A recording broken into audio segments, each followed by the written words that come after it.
আমাদেরকে বলেন, আমরা ফান্ড কালেক্ট করে দেব। বাংলাদেশের মানুষ এই জুলাইয়ের যে শহীদ, তাদের জন্য তাদের সর্বোচ্চ স্যাক্রিফাইস করতে রাজি আছে। আপনাদের কারণে মানুষ সেগুলো নিয়ে কথা বলে না, কারণ আপনারা তোলেনি না। মাঝখানে একবার কষ্টের কথা বলি, মাঝখানে একবার এরা পঙ্গু হাসপাতালের সামনে গিয়ে দাঁড়াইলো। আমি একজন ছাত্র উপদেষ্টাকে, সমন্বয়কে আমি বললাম যে, ভাই এই মানুষগুলো এখনো পর্যন্ত আমাদের মিডিয়াতে কথা বলে তারপর চিকিৎসা নিশ্চিত করতে হবে। সে আমার কি জবাব দিছে জানেন দাদা? সে আমারে বলে যে, ভাই এরা হইছে উপদেষ্টা হইতে চায়। বুঝছেন? কয় আমার এরা উপদেষ্টা হইতে চায়, এদের অন্য ধান্দা আছে। আমি বললাম তাই নাকি? যে কোনো ডিসেন্ট ভয়েসকে, যে কোনো প্রমিনেন্ট ডিসেন্ট ভয়েসকে বলা শুরু করে আর কি, যে উপদেষ্টা হইতে পারেনি জন্যই এরকম এগুলি করে। তো আমরা এই বিডিআর হত্যাকাণ্ড নিয়ে ধরেন যে কাজগুলো করা হয়েছে, সেনাবাহিনীর পক্ষ থেকে এখনো পর্যন্ত যেই কারণে বিভিন্ন জায়গায় তাদের লোকজন বিভিন্ন লোকজনকে থ্রেট করে, একজন আলেম তাকে জামিন দেওয়া হয়েছে 2000 আপনার মানে এখন থেকে 9 বছর আগে। তারাবির নামাজ পড়ে সে যে বাড়িতে যাচ্ছে তারে ফলো করে তারপরে বাড়িতে ঢোকার সাথে সাথে তারে ধরে নিয়ে আসছে। 16 বছর বয়স একজন হাফেজ। আচ্ছা সরি, আমি ইলিয়াস এখানে একটু ইন্টারাপ্ট করি তোমাকে, কারণ এটা আমাদের ইন্টারনাল আলাপ, যেটা আমরা বাইরে বলিনি এখনো। আমি তোমাকে বলছিলাম যে আলেমদের যারা, আমি কিন্তু বেশ কিছু আলেমের মামলা ডিসমিস করার জন্য আমি নিজে ব্যক্তিগত উদ্যোগ নিয়ে এই কাজটা করছি, পিপিদের সাথে কথাবার্তা বলে। এবং এই লিস্টটা একটু প্লিজ করো তুমি। আমার সাথে কালকে রাতেই আমার সাথে আলেমদের একটা প্রতিনিধির মিটিং হবে। আপনি চাইলে আমি আপনাকে তাহলে সেখানে রাখতে পারি। আমাকে রাখো, লিস্টটা দাও। আমি নিজে আমি এখানে ভলান্টিয়ার করতে চাই এবং আমি ওনাদেরকে হেল্প করতে চাই। গ্রাউন্ড লেভেলে দরকার হলে আমি কথা বলে যেভাবে হোক এই ভুয়া মামলাগুলো থেকে তাদেরকে বের করে নিয়ে আসার আমি সর্বোচ্চ চেষ্টা করব। দাদা আমরা শোটা শেষ করে এই একটা 5 মিনিট একটা মিটিং করে নেব। আমি যেটা বলতে চাচ্ছিলাম, গুরুত্বপূর্ণ দুটো পয়েন্ট বাদ পড়ে যাচ্ছে। শিরিন শারমিন চৌধুরী, আপনি জানেন যে ভুয়া পাসপোর্ট করতে যে মানে এক সেনাবাহিনীর কর্মকর্তার বাসায় তিনি আছেন, তার ব্যক্তিগত কর্মকর্তাকে দিয়ে প্রভাব খাটিয়ে তিনি তার পাসপোর্ট করতে চেয়েছিলেন। তার মানে শিরিন শারমিন চৌধুরী এখনো দেশে আছেন। আমি জানি যে আরাফাতও দেশে আছেন, আরাফাতও দেশে। আরো অনেক আওয়ামী লীগকে কিন্তু এই যে জেনারেল ওয়াকারের বিষয়ে গতকাল যে বক্তব্যটি আসলো, তার মধ্যে বোঝা যাচ্ছে যে একটা গ্রুপকে এখানে পোষা হচ্ছে, মানে বিকল্প আওয়ামী লীগ বা নতুন আওয়ামী লীগ বা এরকম বিষয়টা নিয়ে। তো সেই জায়গাটায় আসলে কি করণীয়, এই বিষয়টা একটু আমি তো ডাক্তার, আমি তো ডাক্তার। হ্যাঁ, মানে এটা ভালো আওয়ামী লীগ যদি তৈরি করা যাইতো, তার চেয়ে ডাক্তাররা অনেক আগে গবেষণা করে বাইর করতে করার চেষ্টা করতো যে কি করলে গুয়ে গন্ধ হবে না।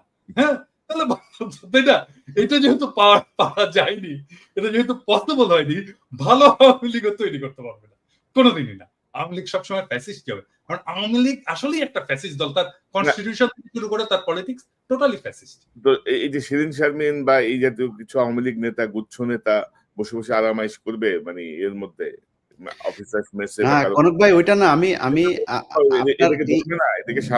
এই জায়গায় যেটা করতে হবে, ওই যেই মব শুরু হয়েছিল ছাত্রদের সামনে, এখন রাস্তা একটা অনেক ছাত্রদেরকে কোণঠাসা করে রাখা হয়েছে। ইভেন হাসনাত সার্জিসও এখন কোণঠাসা এই মাহফুজ আর আসিফদের কাছে। তারা এখন ক্ষমতার ভোগ করার মধ্যে আছে। প্রাইভেট ইউনিভার্সিটি, এই যে north south university, BRAC university, এই ইউনিভার্সিটিগুলোর কত ছেলে পেলে মারা গিয়েছে। একজন প্রতিনিধি আছে সেখানে। মাদ্রাসার স্টুডেন্টরা মারা গিয়েছে, তাদের কোনো প্রতিনিধি আছে? জামাত বিএনপির লোকজন মারা গিয়েছে, তাদের কোনো খবর আছে? মনে হচ্ছে এই আসিফ, নাহিদ আর মাহফুজ তিনজন মিলে বাংলাদেশ স্বাধীন করেছে। মাহফুজ কোন জায়গায় ছিল? মাহফুজ মাঠে কোথায় ছিল? আমরা এটা দেখতে চাই, ভিডিও ফুটেজ দেখতে চাই। মাহফুজ মাঠের কোন জায়গায় ছিল? সামনাসামনি সে ফাইট করেছে? কোথাও ছিল না। আচ্ছা, তিনি এখন মাস্টার মাইন্ড হয়ে গিয়েছেন। এখন এই যে জিনিসগুলো করা হয়েছে, আমি মনে করি আমার সাথে অনেকে যোগাযোগ করে প্রাইভেট ইউনিভার্সিটির, বিশেষ করে একটা বিশাল বড় গ্রুপ আছে। এই গ্রুপগুলো চায় তারা এদের ব্যাপারে, আমি বলি যে দেখেন ভাই, ওরা যেভাবে চালাচ্ছে চালাক, যেহেতু তারা 5 তারিখের একটা পক্ষ, আমি তাদের প্রতি একটা সফট কর্নার ছিল। কিন্তু আজকে বলছে যারা যারা আছেন সবাইকে, ইভেন কি ভিপি নুরুল হক নূরের দল, তার কন্ট্রিবিউশন নাই এখানে আছে নাকি? নূরের কোনো কিছু আছে নাকি? আমি বলি ভাই, আমি আমার কথা বলি, আপনার কথা বলি, বলেন কষ্টের কথা আজকে বলি। আজকে যেহেতু আলোচনা এসছে নতুন করে, আমার নামে মামলা আছে, এই মামলাগুলো সরানো উচিত না?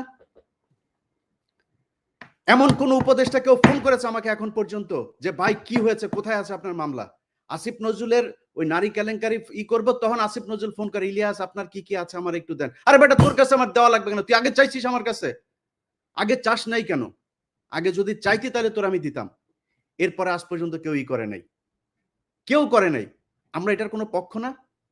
আমাদের কাছে জিজ্ঞেস করার প্রয়োজন নেই? আমাদের কোনোদিন একটা ফোন করে তো কোনো মন্ত্রণালয় থেকে ফোন করে বলে নাই যে ভাই আপনারা, আপনাদের প্রতি কৃতজ্ঞতা, বেটা চেয়ারটা তো পাইছিস আর বসে গেছিস। চেয়ার কি এমনি এমনি হয়েছে নাকি?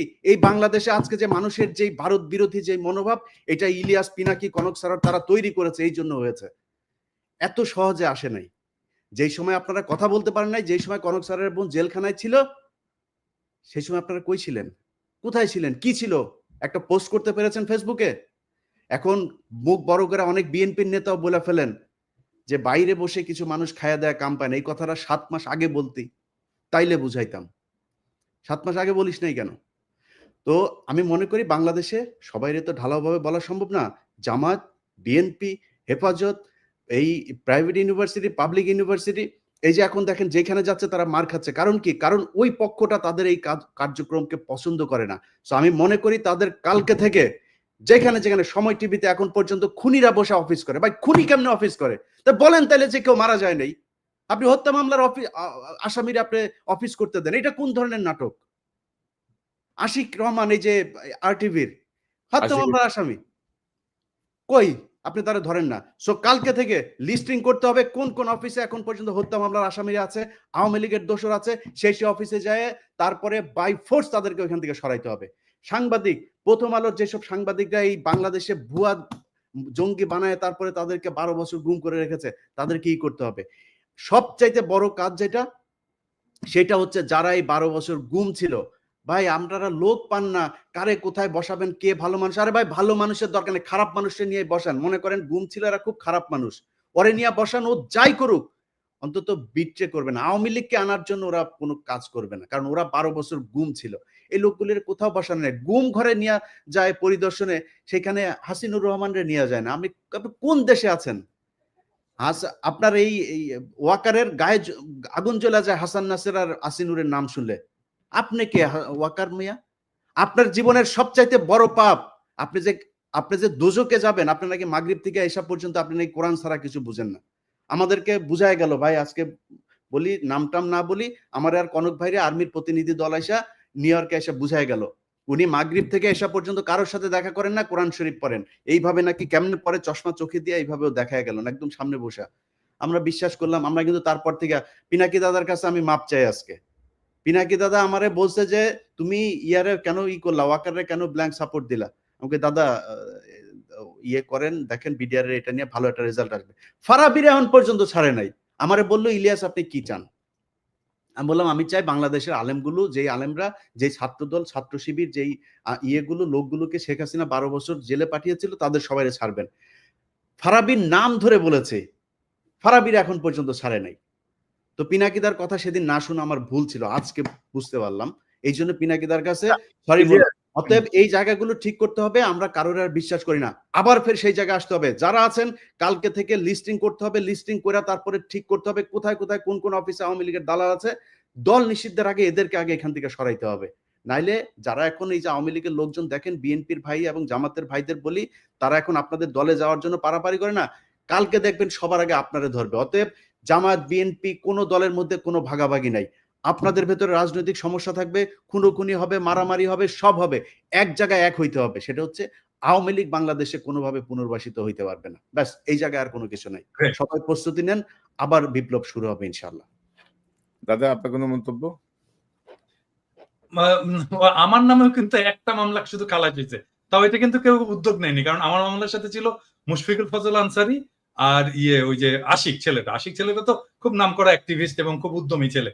ও নিজে এটা করছে, সেই জন্য ওর সাথে সাথে আমার মামলাটা খালাস হয়েছে। কিন্তু আমার অন্য মামলাগুলো কিন্তু কোনোটাই খালাস হয়নি, সবগুলোই আছে।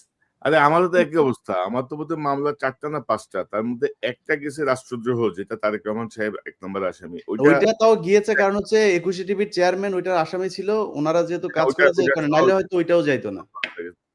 আর বাকি ডিএসএ মানে ডিজিটাল সিকিউরিটি অ্যাক্টের মধ্যে আরো 3-4টা আছে, আমরা জানিও না, মানে কারোর কোনো খোঁজ খবরও নাই রে দাদা। আমরা তো মানে কি বলবো আর কি। তো দেখা যাক, নতুন মেরুকরণ একটা শুরু হয়েছে মনে হচ্ছে। এই ভালো হইলে ভালো, না হইলে তো সব সোজা হয়ে যাবে। তো দেখা যাক কি দাঁড়ায়। জনাব পিনাকি ভট্টাচার্য, আপনাকে ধন্যবাদ, অসংখ্য ধন্যবাদ। ইলিয়াস হোসেন, আপনাকে ধন্যবাদ। নিশ্চয়ই আমরা পর্যবেক্ষণে রাখি সামনের পরিস্থিতি কোন দিকে যায়। সে অনুযায়ী নিশ্চয়ই আমরা আমাদের আহ, আলোচনা বা বিশ্লেষণ তুলে ধরবো। ভাই একটা কথা বলতে চাই, এক লাইন, পিঠের চামড়া একটারও থাকবে না। যারা মনে করেন না যে এরে না ওরে, ওরে না এরে, আপনি টাকা পয়সা কামায়, মাহফুজ বলেন, নাহিদ বলেন, আসিফ বলেন, আওয়ামী লীগ যদি নাকি কোনোভাবে পুনর্বাসিত করেন, পিঠের চামড়া একটারও থাকবে না। ছাত্রদল ছাত্র শিবিরের সাথে অলরেডি তো গ্যাঞ্জাম শুরুই হয়েছে। সামনে ছাত্রলীগের আইনা, তারপরে ত্রিমুখী পিটানি খাবেন। টাকা পয়সা নিয়ে সারা জীবন ওই যে মইনিউ আর ফখরুদ্দিনের মতো যায় সারা জীবন এক জায়গায় বসে থাকতে পারবেন।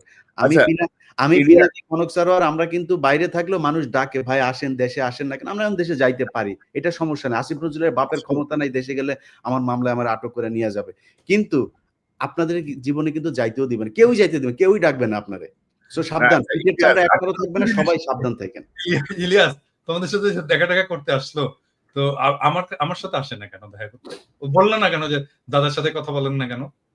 কি ডরায় আচ্ছা, নাকি? আমার এখানে আসার দাদা, এই হ্যাঁ, জিনিসগুলো এটা আমাদের তো তাদের সাথে আমরা প্রমিস করেছি যে আমরা আপনাদের এই বিষয়গুলো, এই আপনার নামটাম কারা কাদের সাথে কি মিটিং হয়েছে এগুলো নিয়ে আলোচনা করব আচ্ছা, না। ওটা আসলে কিন্তু দাদা, তারপরে বলি কারণটা কি। কারণটা হচ্ছে আমি যে বিডিআর এর কাজটা করছিলাম, এই বিডিআর এর এই বিষয়টা নিয়েই তাদের যুক্তি দেখেন, সেনাবাহিনীর যুক্তি শোনেন। যুক্তি হচ্ছে কনক সারোয়ার, ইলিয়াস হোসাইন, পিনাকি ভট্টাচার্য, আপনাদের এই দেশের অসামান্য অবদান, আপনাদেরকে যথাযোগ্য সম্মাননা দিয়ে দেশে আনা হবে, আপনারা আপনাদের সম্মান দেওয়া উচিত আমাদের। আচ্ছা, এখন কি করতে হবে? সেনাবাহিনী নিয়ে ই করা যাবে না, বিডিআর নিয়ে ই করা যাবে না। বিডিআর নিয়ে কি হয়েছে? বিডিআর নিয়ে করলে নাকি এটা নাকি সেনাবাহিনীর সুনাম ক্ষুণ্ণ হবে, এক। ২ নাম্বার পয়েন্ট হচ্ছে এখানে অনেক মহিলা রেপ হয়েছে, এদের নাম প্রকাশ পেয়ে যাবে। কত লেম একটা যুক্তি, আপনি চিন্তা করেন, এটা হয়ে যাবে। তো আমি বলেছি যে আপনি আমরা এই পৃথিবীতে এখন পর্যন্ত, আমি তো সাংবাদিকতায় যতটুকু আমার প্রশিক্ষণ নেওয়া হয়েছে, আমি তো কোথাও শুনি নাই যে কোনো রেপ হওয়া কোনো নারীর নাম কোনো গণমাধ্যম প্রকাশ করতে পারে, আনলেস শি ইজ ডেথ। মারা যাওয়ার পরে আপনি তার নাম প্রকাশ করা যাবে, কিন্তু মারা যাওয়ার আগ পর্যন্ত আমরা তার নাম, ছবি কোনো কিছুই প্রকাশ করি না। তা আমরা বলবো কেন? এটা গোপন একটা তদন্ত হবে, কারা কারা করেছে। যেই যে বিডিআর এর সৈনিকরা ধর্ষণ করেছে তাদের ফাঁসি দিয়ে দিবেন, যারা ছাড়া পেয়েছে তাদেরকেও ধরবেন, যারা সাক্ষীদের ভেতর অনেকে ক্রিমিনাল আছে তাদেরকে ধরবেন, ধরে নিয়ে তাদের ফাঁসি দিবেন। আমি তো না করি না, আমি বিচার চাই, বরং আপনাদের চাইতে বেশি বিচার চাই আমি। সো আপনারা করেন এই যুক্তিতে বিডিআর এর নিয়ে কাজ করতে